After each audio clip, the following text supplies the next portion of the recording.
Gloria al Señor. Aleluya. Gloria a Jesús. Bendito sea el nombre del Señor, eternamente y para siempre.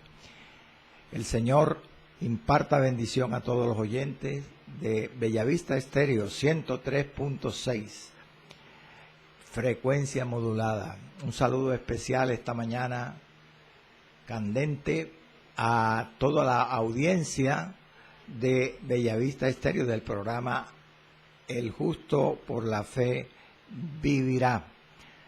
Como es habitual, nuestro hermano John Jairo Gámez en la parte técnica, en la asistencia técnica, y tu hermano en Cristo Blas Pesotti.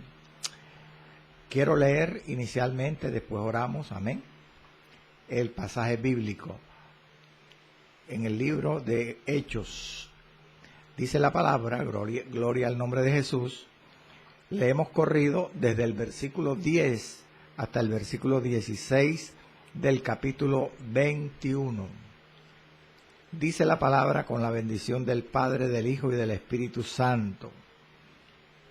Aleluya. Y permaneciendo nosotros allí en Cesarea de Palestina, algunos días descendió de Judea un profeta llamado Agabo, quien viniendo a vernos tomó el cinto de Pablo y atándose los pies y las manos, dijo: esto dice el Espíritu Santo, así atarán los judíos en Jerusalén al varón de quien es este cinto, y le entregarán en manos de los gentiles. Al oír esto, le rogamos nosotros y los de aquel lugar que no subiese a Jerusalén. Entonces Pablo respondió: ¿qué hacéis llorando y quebrantándome el corazón? Porque yo estoy dispuesto no solo a ser atado, más aún a morir en Jerusalén por el nombre del Señor Jesucristo. Y como no le pudimos persuadir, desistimos diciendo: hágase la voluntad del Señor. Después de esos días, hechos ya los preparativos, subimos a Jerusalén. Y vinieron también con nosotros de Cesarea algunos de los discípulos, trayendo consigo a uno llamado Nasón de Chipre, discípulo antiguo con quien nos hospedaríamos. Oremos. Amado Dios, soberano Señor, Jehová Sebaot, Jehová de las huestes de Israel, Dios de Abraham, de Isaac y de Israel, que no haces distinción, Señor amado, de personas, ni tomas soborno, sino que eres fiel al pacto y a las promesas con los que te aman y guardan tus mandamientos. Señor, gracias por Jesucristo de Nazaret, el único digno de abrir los sellos, de abrir el libro, Padre, y de expiar los pecados de la humanidad. Aleluya. Gracias, Señor, por esa sangre santa, poderosa y retroactiva que Cristo Jesús derramó sobre el madero del Gólgota, Padre, aquella tarde en Jerusalén, por la cual tenemos perdón de pecados. Y gracias también, Padre mío, por el Espíritu Santo que derramaste 50 días después, en aquel día en Pentecostés. Allí fundaste la iglesia, Señor, y gracias te doy por ella. Gracias porque tú me usas aquí en este micrófono para edificar a tu pueblo con la palabra de Dios. Bendice el mensaje de hoy, Señor, que sea rompecadenas, Señor, que sea poderoso, que quebrante el corazón endurecido y que nos disponga y nos edifique en Cristo Jesús. Amén y amén. Gloria al nombre de Jesús. Amado, el viaje de Pablo a Jerusalén. quinta parte. Hoy quinta parte. Creo que es la última parte de este viaje, en donde hemos visto ya lo que sucedió cuando el apóstol y sus acompañantes misioneros partieron de, bendito sea el nombre del Señor, de Mileto y llegaron a Tiro. También vimos cómo llegaron a Cesarea, y desde hace ya del programa pasado, antepasado, estamos estudiando lo que ocurrió, amado hermano y oyente, escucha, en Cesarea, en esa pausa, en esa escala que el apóstol hizo allí en esa ciudad. Y precisamente quedamos cuando ellos llegan allí a Cesarea y se hospedan en casa de Felipe el Evangelista. Allí vimos cómo tenía 4 hijas doncellas que profetizaban, pero en esas llegó un profeta llamado Agabo que hizo, ¿cómo decirle?, su aparición allí por segunda vez en el libro. Porque, como ya aclaré, hacía varios años, en el libro de Hechos, el autor había hablado de que este mismo profeta llamado Agabo había predicho la hambruna, un desastre que hubo en la tierra habitada y en Judea en los días del emperador Claudio. En aquella ocasión Lucas no estaba presente. Pablo y Saulo fueron encargados de llevar una ofrenda debido a esa profecía que dio Agabo en aquel tiempo en la iglesia de Antioquía de Siria. Ahora hace su aparición aquí en Cesarea de Palestina. Y como dije, programa anterior, establecí algunas diferencias, gloria al nombre de Jesús para siempre, entre lo que era la función del profeta en el Antiguo Testamento y algunas diferencias con relación a las funciones del profeta nuevo testamentario. Ahora vemos la actitud que toma el profeta Agabo, como dice el versículo 11, que él le tomó el cinto de Pablo y atándose los pies y las manos, dijo, esto dice el Espíritu Santo, así atarán en Jerusalén al varón de quien es este cinto. Dicho de otra manera, Agabo aquí le profetizó al apóstol Pablo las aflicciones y el encarcelamiento que iba a suceder en Jerusalén. Lo iban a tomar preso, iba a sufrir. Pero lo interesante aquí, amados hermanos, es que usted ve, ¿cómo decirle?, comprendamos la forma como predice el Agabo las aflicciones de Pablo. Él lo hace, ¿cómo decirle?, a la manera veterotestamentaria, o sea, siendo un profeta judío del Nuevo Testamento, él toma una actitud, una postura, uno hace unos gestos, unas señales que eran característicos de la forma de profetizar de los profetas del Antiguo Testamento. Los discípulos en Tiro, como vimos en el verso 4 de este capítulo, le advirtieron al apóstol Pablo por el Espíritu Santo que no fuera a Jerusalén. Mientras que ahora Agabo, en este versículo 11, no le dice a Pablo que no debe ir a Jerusalén, como sí le dijeron los discípulos en Tiro.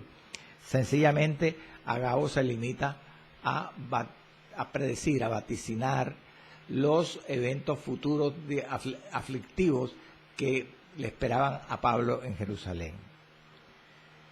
Ahora, la forma de la profecía, como le digo, de Agabo es a la manera de los profetas del Antiguo Testamento. Y yo he traído 4 ejemplos para que aprendamos y veamos ilustrada esta verdad. Cómo profetizaban los siervos de Dios en el Antiguo Testamento. Tengo 4 ejemplos. El ejemplo de Ahías silonita, el ejemplo de Isaías, un ejemplo de Ezequiel y uno de Jeremías. Yo le invito hoy a, si quiere anotar la cita, pero vamos estudiando. Por ejemplo, en Ahías silonita se encontró con Jeroboam. Jeroboam fue el primer rey del norte, del reino del norte de Israel, después que el reino fue dividido,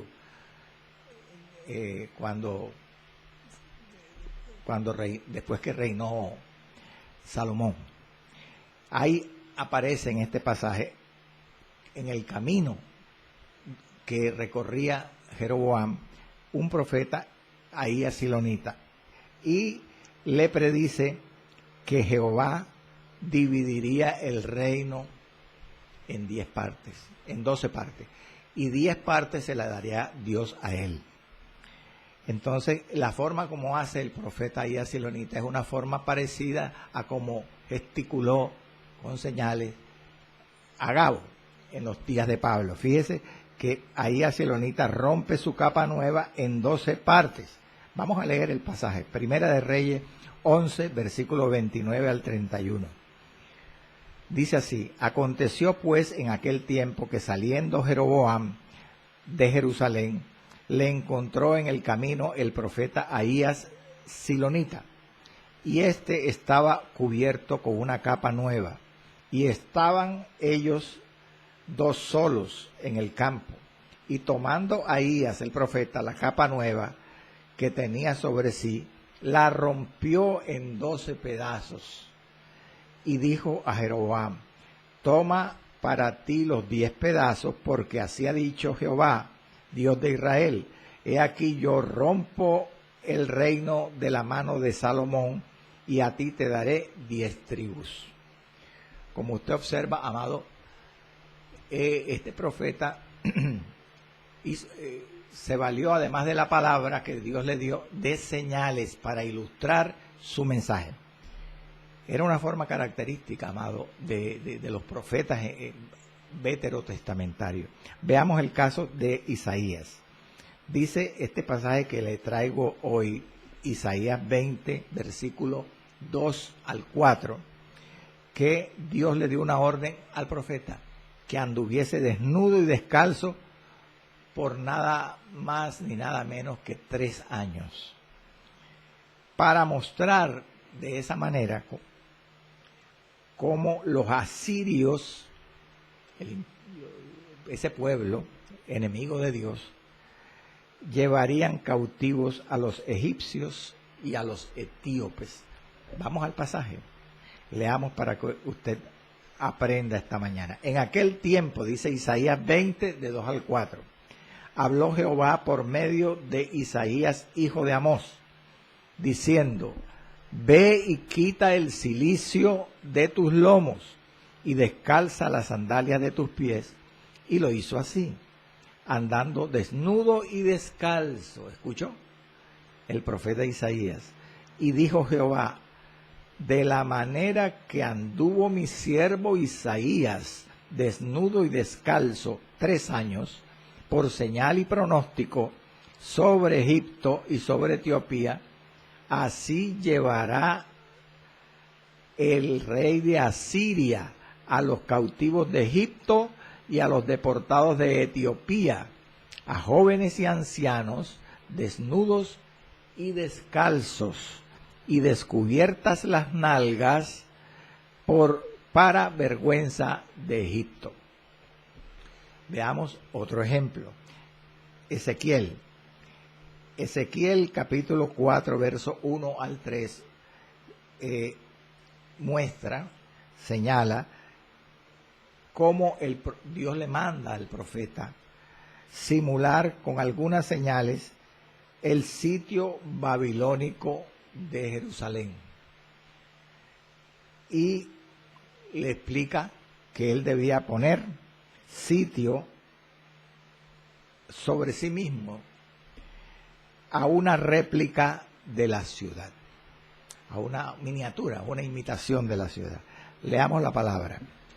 Ezequiel 4, 1 al 3. Tú, hijo de hombre, le dice el Señor a Ezequiel, tómate un adobe, es decir, un ladrillo de arcilla, y ponlo delante de ti y dibuja sobre él la ciudad de Jerusalén.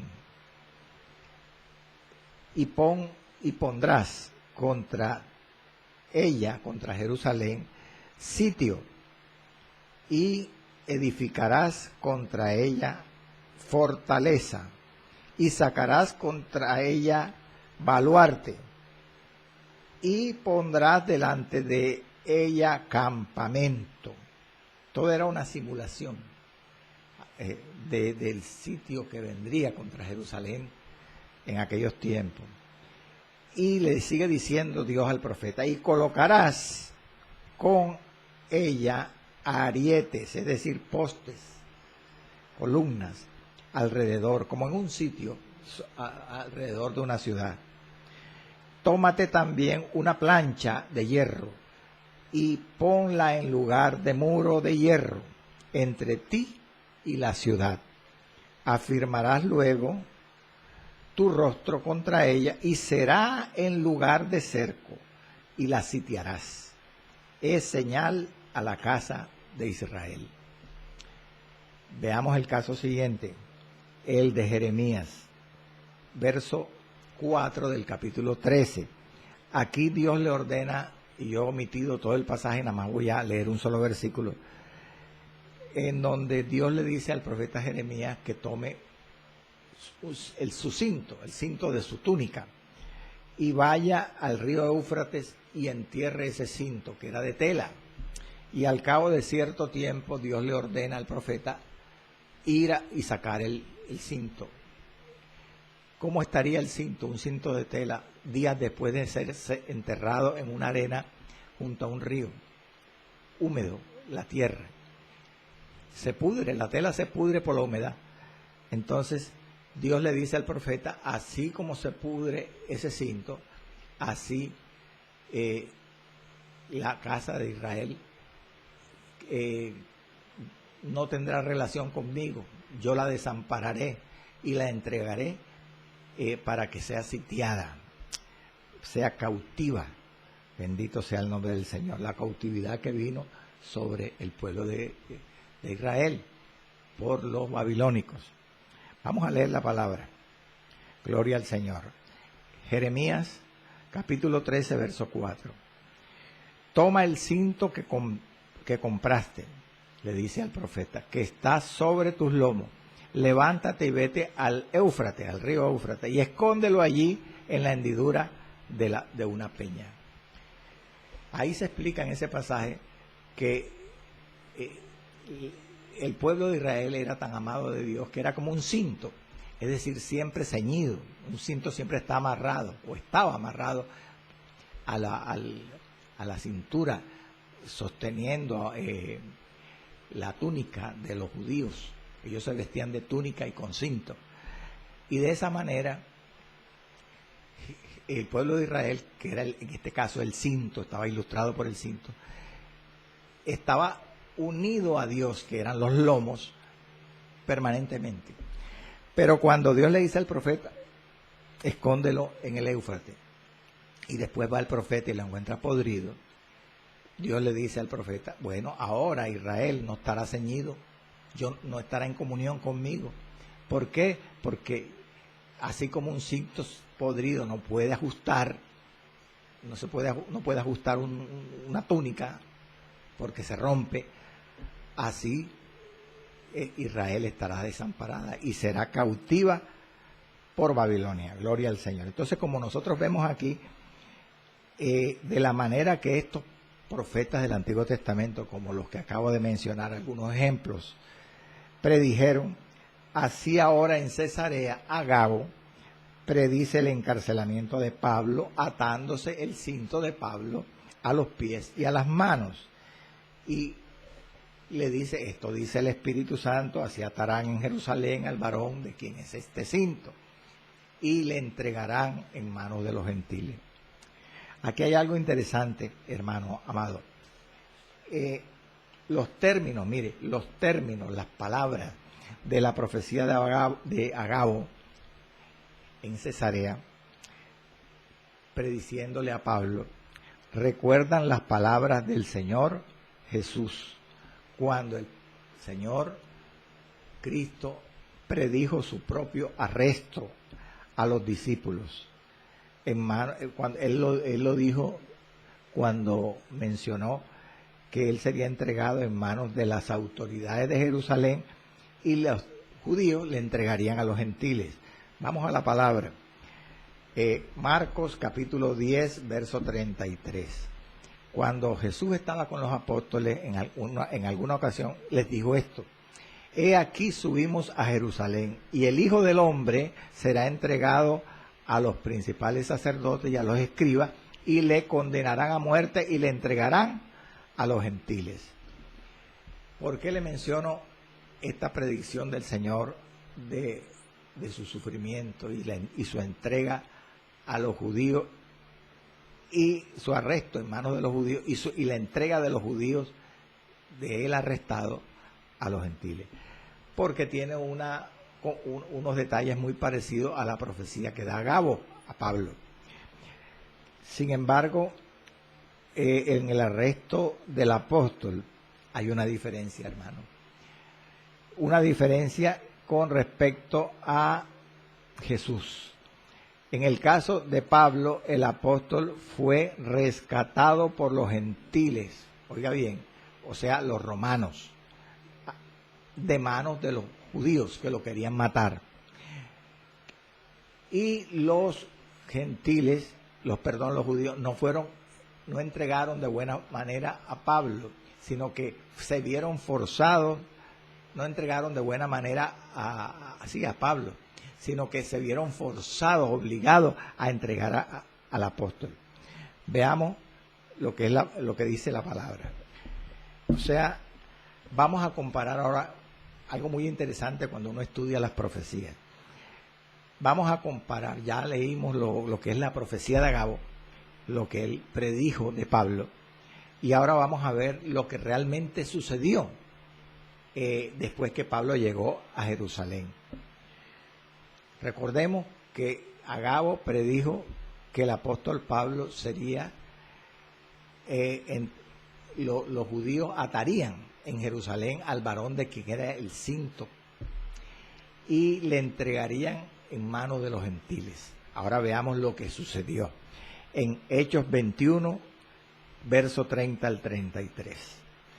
Dice la palabra que así que toda la ciudad se conmovió y se agolpó el pueblo. Y apoderándose de Pablo, los judíos, Pablo estaba adorando en el templo de Jerusalén, eso lo vamos a ver después. Y cuando supieron los enemigos judíos de Pablo, se apoderaron, dice el verso 30, y apoderándose de Pablo, le arrastraron fuera del templo, los judíos enemigos de Pablo, e inmediatamente cerraron las puertas del templo, procurando ellos matarle a Pablo. Y se le avisó al tribuno, es decir, al comandante militar romano de la compañía, del batallón, que toda la ciudad de Jerusalén estaba alborotada. Entonces el tribuno dice, tomando soldados y centuriones, corrió a ellos, es decir, corrió al templo para ayudar a Pablo, que lo estaban linchando. Y dice la palabra que cuando ellos, los judíos que estaban golpeando a Pablo, vieron al tribuno y a los soldados, dejaron de golpear a Pablo. Entonces, mire lo que sucedió. Llegando el tribuno, le prendió, le agarró y le mandó atar con 2 cadenas. Esa es la evidencia, eso fue lo que realmente sucedió. Si nosotros comparamos la evidencia con la profecía de Agabo, primero, hay una diferencia en cuanto a la forma como ataron a Pablo. Los romanos ataron a Pablo con cadenas, no con un cinto, como dijo Agabo en la profecía. Segundo, los judíos no fueron los que ataron a Pablo, como dijo Agabo, así atarán los judíos en Jerusalén al varón de quien es este cinto. La evidencia demuestra que quienes ataron a Pablo en Jerusalén fueron los gentiles, los romanos, y no fue con un cinto, sino con 2 cadenas. Y tercera diferencia, no fueron los romanos quienes de buena forma, los gentiles, entregaron a Pablo como insinuó en la profecía Agabo, sino que los judíos se vieron obligados a entregar a Pablo cuando llegaron los soldados romanos y ellos dejaron de golpear a Pablo, a quien querían matar. Entonces, ¿qué nos enseña esto, amado? ¿Por qué le hago estas comparaciones a la luz de la palabra de Dios? Para que comprendamos que algunas profecías como esta, la de Agabo, no deben interpretarse literalmente o exactamente en todos sus detalles. Aunque vale la aclaración que aunque fueron los romanos, quienes ataron con cadenas a Pablo, como vimos en el pasaje que leí, en cierto sentido los judíos también le ataron, o antes le habían atado, en sentido espiritual, porque los judíos querían matarlo y siguieron acusando a Pablo. En el libro de Hechos vamos a ver, y a la larga lograron hacer que los romanos, con sus acusaciones, las acusaciones de los judíos, lo mantuvieran preso por varios años y después al fin y al cabo lo mandaran a Roma a ser juzgado allá. Gloria al Señor para siempre. Ahora, esto se pone bueno, gloria a Dios. Hay algo más, amado, y es lo siguiente que le voy a decir. Aleluya.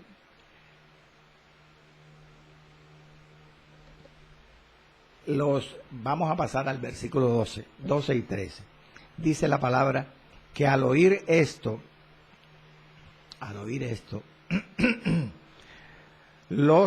le rogamos nosotros, cuando los discípulos de Jerusalén estaban allí en Cesarea, con Pablo oyendo la profecía de Agabo, y los mismos misioneros acompañantes, entre los cuales estaba Lucas, Timoteo y otros más, oyeron, dice el verso 12, lo que Agabo profetizó. Al oír esto, le rogamos nosotros, dice el autor del libro Lucas, y los de aquel lugar, que no subiese a Jerusalén. Verso 13. Entonces Pablo respondió: ¿qué hacéis llorando y quebrantándome el corazón? Porque yo estoy dispuesto no solo a ser atado, más aún a morir en Jerusalén por el nombre del Señor Jesús. Merece la pena detallar la explicación. Al oír esto, le rogamos nosotros y los de aquel lugar que no subiese a Jerusalén. Observe usted que Agabo en su profecía no le dice a Pablo: Pablo, no subas a Jerusalén. Agabo solamente, como usted lee en la Biblia en el verso 11, le dice: así atarán, así dice el Espíritu Santo, así atarán en Jerusalén al varón de quien es este cinto y le entregarán en manos de los gentiles. Nada más. Agabo se limita a hablar la palabra de Dios. Así debe ser un profeta, amado hermano. No agregarle a las palabras de Dios. Hablar solo las palabras de Dios. Sin embargo, en el verso 4 encontramos que cuando Pablo había estado en Tiro, los hermanos en Tiro, los discípulos, lea el versículo 4, de este capítulo 21, le advirtieron a Pablo que no subiera a Jerusalén. Dice el pasaje, el versículo 4, le decían a Pablo por el Espíritu que no subiese a Jerusalén. Es decir, hay una diferencia. Ahora, lo que demuestra es que, ¿cómo decirle? Algo le agregaron los discípulos de Tiro a la advertencia que le dieron a Pablo. Porque el profeta no les advirtió que no subiesen a Jerusalén.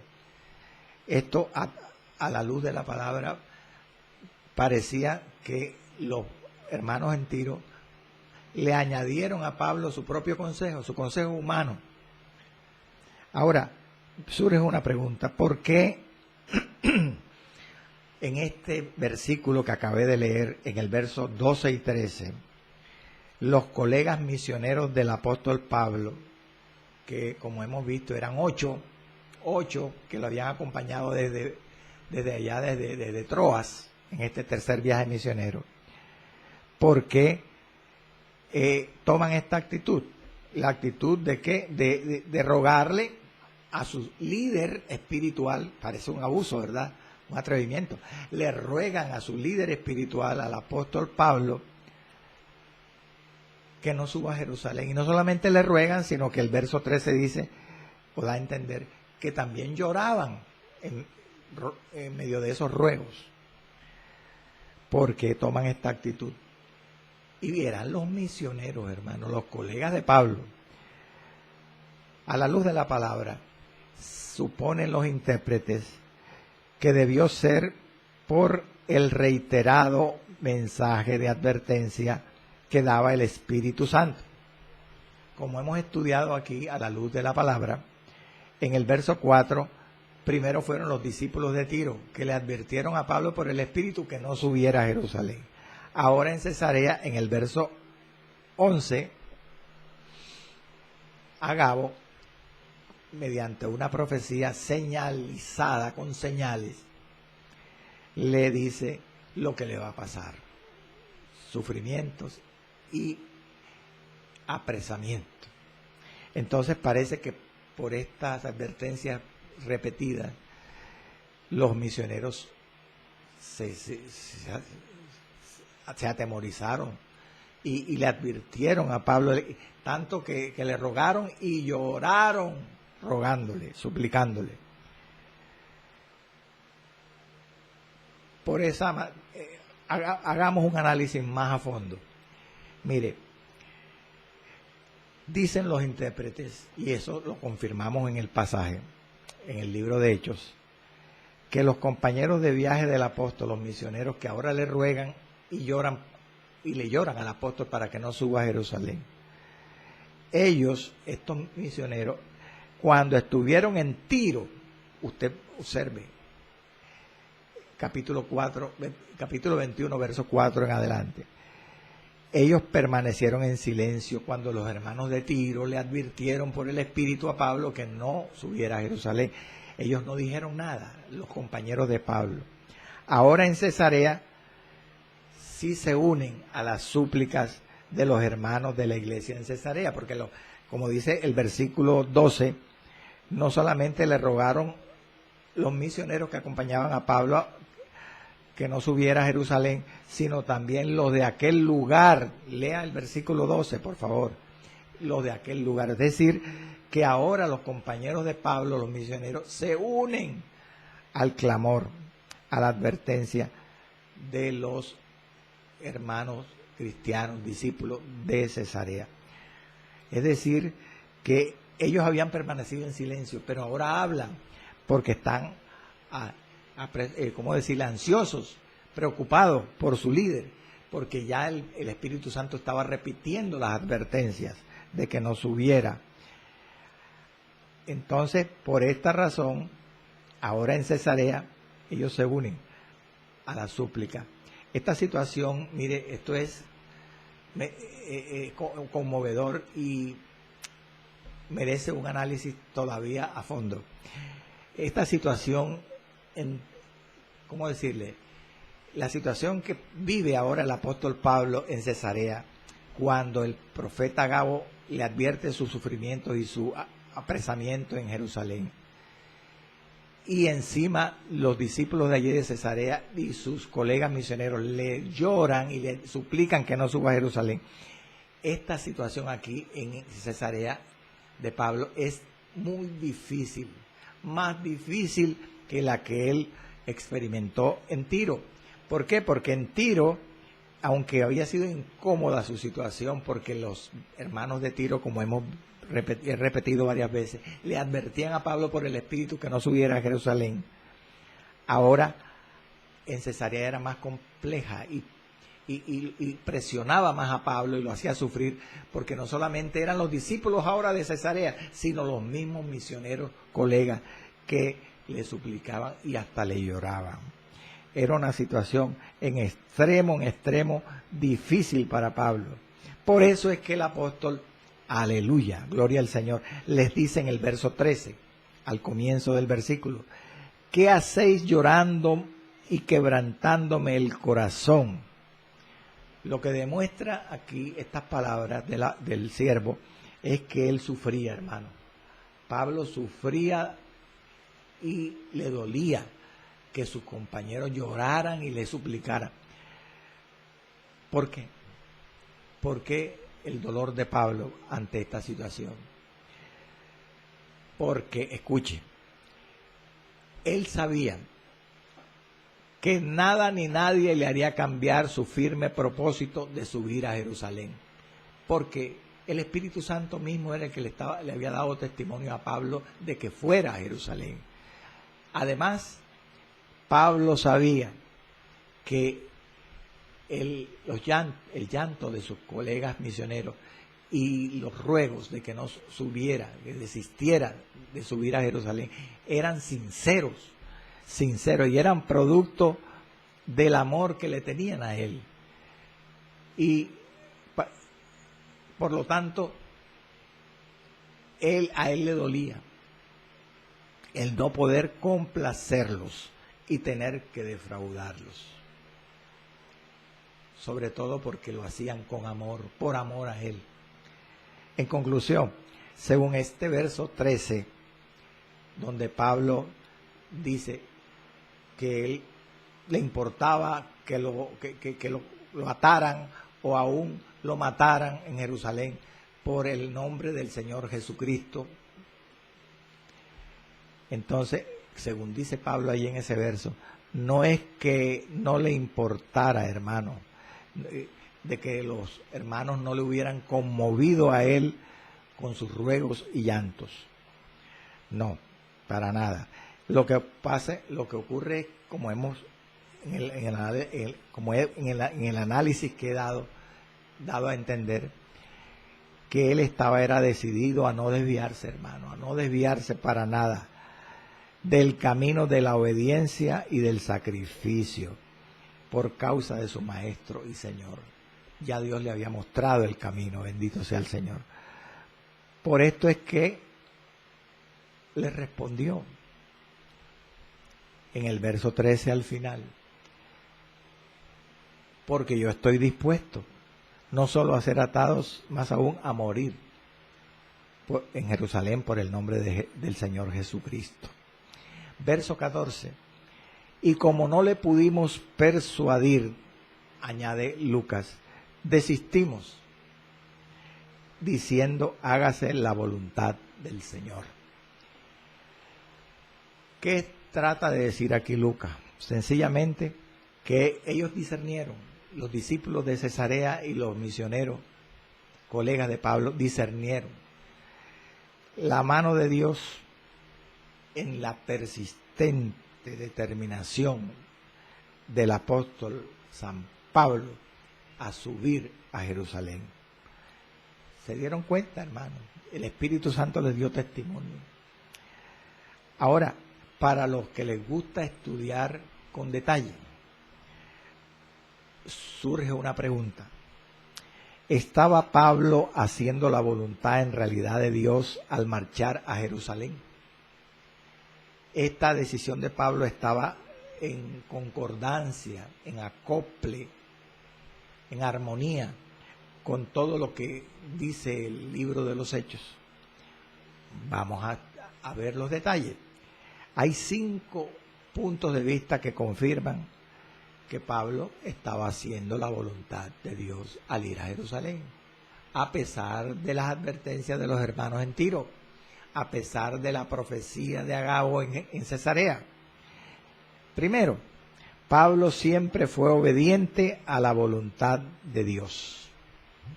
Hermano, pero explíquemelo por la palabra. Bueno, vamos a este pasaje.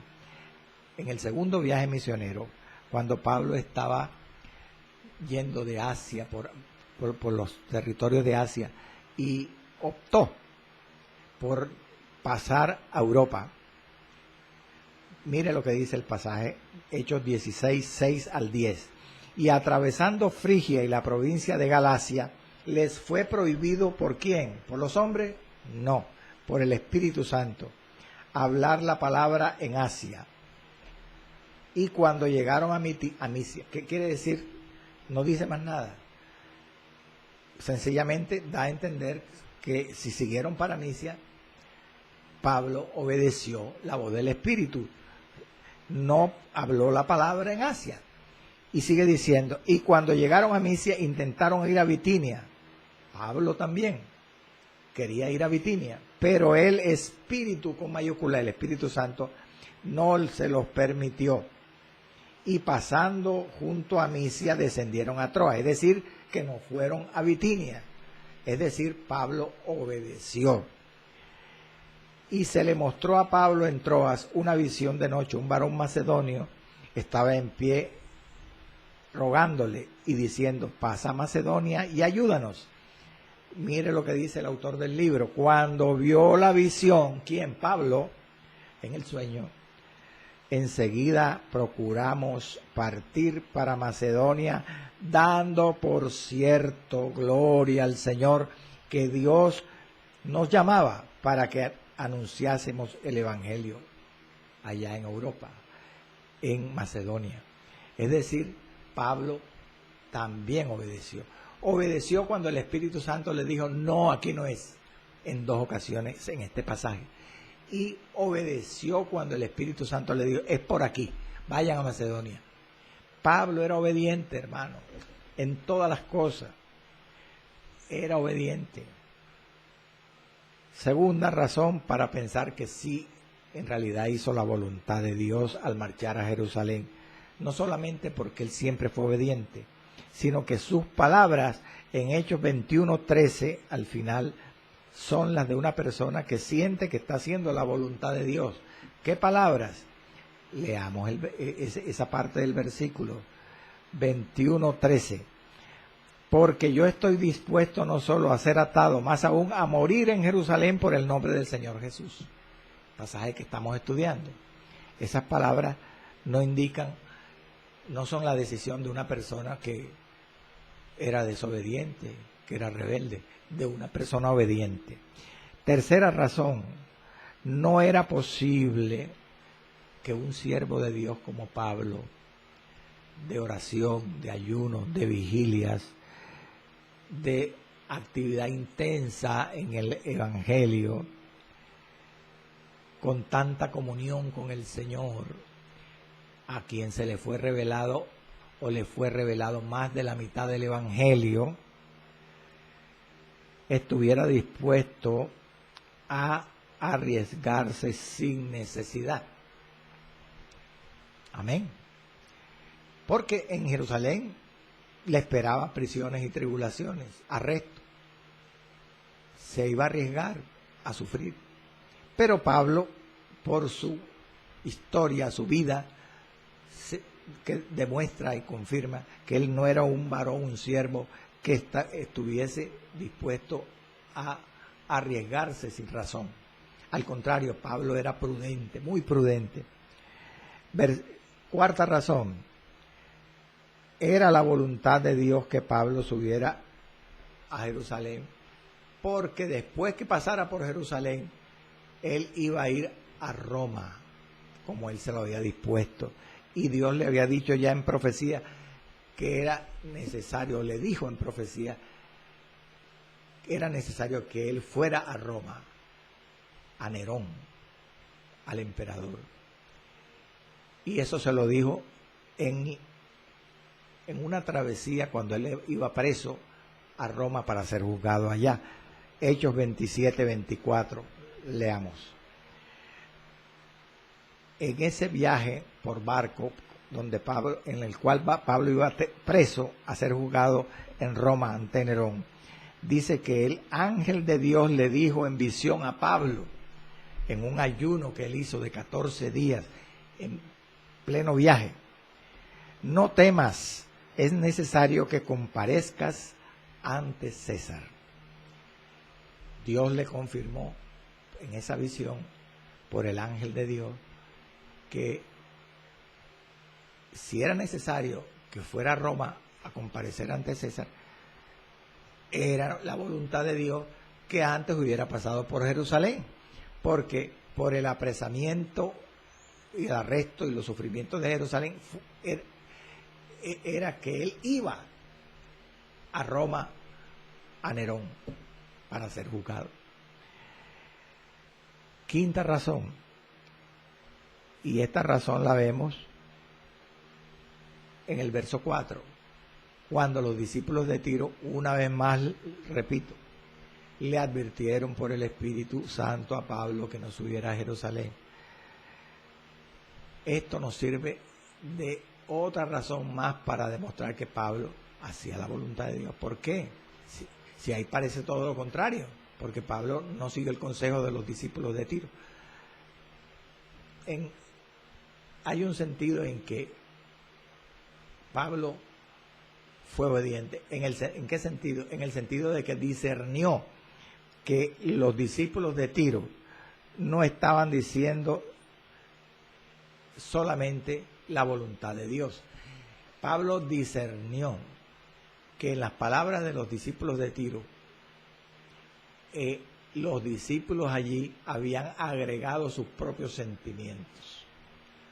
Ellos querían que Pablo no subiera a Jerusalén por su amor al apóstol, y le dieron el consejo, le notificaron a Pablo las aflicciones que le esperaban, pero agregando sus propios sentimientos.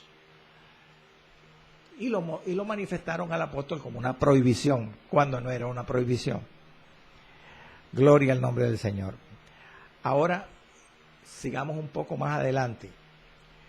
Ya hasta aquí, Pablo permanece en Cesarea, porque, como dice Lucas, no le pudieron convencer, persuadir.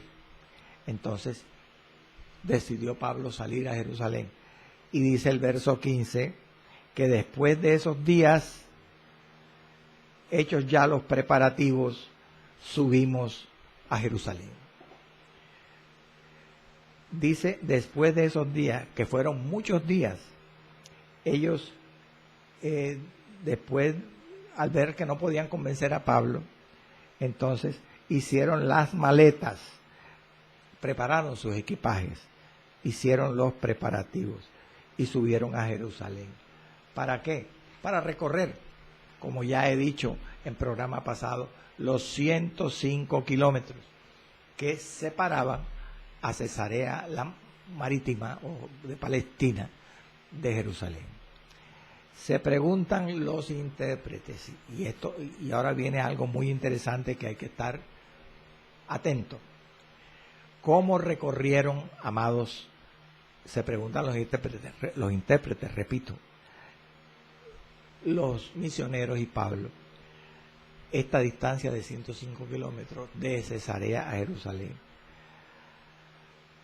Mire, aunque el cronista Lucas no dice nada sobre si los mensajeros, los viajeros, caminaron o cabalgaron, fueron por tierra caminando o fueron en bestia.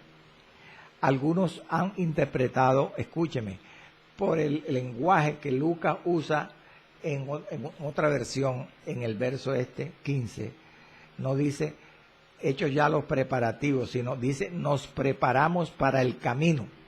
traduce otra versión. Por esa forma de hablar, nos preparamos para el camino. Han deducido algunos exégetas que ellos se proveyeron de animales, porque se prepararon para el camino. Y han pensado que en realidad eso es una demostración que Pablo y sus colegas fueron de Cesarea a Jerusalén cabalgando. Lo cual, si uno se pone a analizar, a meditar, sería una medida hasta más de acuerdo con la distancia que tenían que recorrer, 105 kilómetros. A pie es algo bien fuerte. Es mejor en bestia.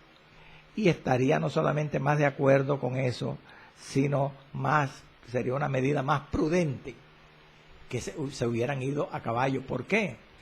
Porque no debemos olvidar que ellos, Pablo y los 8 misioneros más, llevaban un cuantioso donativo en dinero para los hermanos de Judea, de Jerusalén. Ahora, el versículo 16, y con esto vamos hasta el final. Hay 2 lecturas en el versículo 16. Por eso debe estar muy atento, y si no capta, vuelve y repita el video, hermano. ¿Cuáles son las 2 lecturas del versículo 16? Hay una versión, una lectura que está en la Reina Valera 1960, que dice: y vinieron también con nosotros de Cesarea algunos de los discípulos, trayendo consigo a uno llamado Nasón de Chipre, discípulo antiguo con quien nos hospedaríamos. La otra lectura es la lectura del texto occidental. ¿Cómo dice el verso 16 en el texto occidental? Dice el mismo versículo que acabo de leer, dice en esta otra versión: algunos de los discípulos de Cesarea nos acompañaron. Miren que hay algunas diferencias. Y nos llevaron a Nasón chipriota, discípulo de mucho tiempo atrás, con quien habríamos de encontrar hospitalidad. Escuche, si usted lee con detenimiento o vuelve y repite el video para tomar nota de las 2 versiones y las compara de este verso 16, aunque hay diferencias en este versículo 16, cuando comparamos la lectura en las 2 versiones, en la Reina de Valera 1960 con la del texto occidental, hay algo en que ambas lecturas están de acuerdo, y es que la iglesia de Jerusalén, definitivamente, amado hermano, se preocupó por la seguridad de Pablo y sus acompañantes. Ellos sabían que ellos llevaban un donativo abundante y era peligroso, había rateros, bandidos en el camino. Entonces, ¿qué hicieron? Enviaron algunos discípulos con ellos, de la misma iglesia allí, bendito sea el Señor, de Cesarea. Y, ¿cómo decirle? Para que fueran con Pablo y sus acompañantes y fueran con ellos o parte del camino hasta Jerusalén o hasta Jerusalén mismo. Estos discípulos de Cesarea, si uno analiza y razona, parece, los que se fueron de Cesarea acompañando a Pablo, parece como si la valentía y el denuedo del apóstol cuando él les habló en el verso 13: yo estoy dispuesto no solo a ser atado, más aún a morir en Jerusalén por el nombre del Señor Jesús. Esas palabras del apóstol, valientes, sinceras, parece que los ministraron, los envalentonaron, como dicen algunos, y los hizo acompañar a Pablo, a correr el riesgo de poner en peligro sus vidas también con el apóstol en el viaje a Jerusalén. Ahora bien, vamos a hacer un análisis de las 2 lecturas del verso 16. Según la lectura del verso 16, en la versión Reina de Valera, que dice, y vinieron también con nosotros de Cesarea algunos de los discípulos trayendo consigo a uno llamado Nasón de Chipre, discípulo antiguo con quien nos hospedaríamos. Si tenemos en cuenta esa versión, tenemos que pensar, amado, que los discípulos de Cesarea, gloria al Señor, que fueron con Pablo hasta Jerusalén, llevaron consigo a un creyente antiguo llamado Nasón. Creyente antiguo porque se supone que fue de los convertidos en los primeros días de la iglesia en Jerusalén, en cuya casa en Jerusalén se hospedaría el grupo entero de misioneros. O sea que Nasón demostró, si tenemos en cuenta esta lectura, su fe verdadera y su hospitalidad, brindándole alojamiento en Jerusalén a un grupo tan numeroso, tan numeroso. Ahora se dice que la mención de Lucas de que Nasón era un discípulo antiguo, algunos han pensado que por esta mención demuestra que Lucas obtuvo una información importante de este Nasón, por ser discípulo antiguo, sobre la historia de la iglesia en Jerusalén en sus comienzos. Y han llegado a pensar que Nasón fue la fuente fidedigna para Lucas obtener información de los episodios de la sanidad del paralítico Eneas y de la resurrección de Dorcas en el capítulo 9 de Hechos. Y ya para finalizar, en este par de minutos, si tenemos en cuenta la lectura del texto occidental, tenemos que pensar, con los que siguen esa lectura, que Nasón no fue el anfitrión en Jerusalén, sino fue anfitrión del grupo misionero en alguna aldea intermedia entre Cesarea y Jerusalén. Amén. Donde tuvieron un día de paso allí y reiniciaron el viaje hasta Jerusalén. Padre Santo y Padre Bueno, Señor amado, yo te doy gracias por tu amor, tu fidelidad y tu misericordia, Señor amado. Gracias, Dios mío, por este estudio bíblico del día de hoy, Padre, con el que hemos terminado esta tema, Señor, del viaje de Pablo a Jerusalén.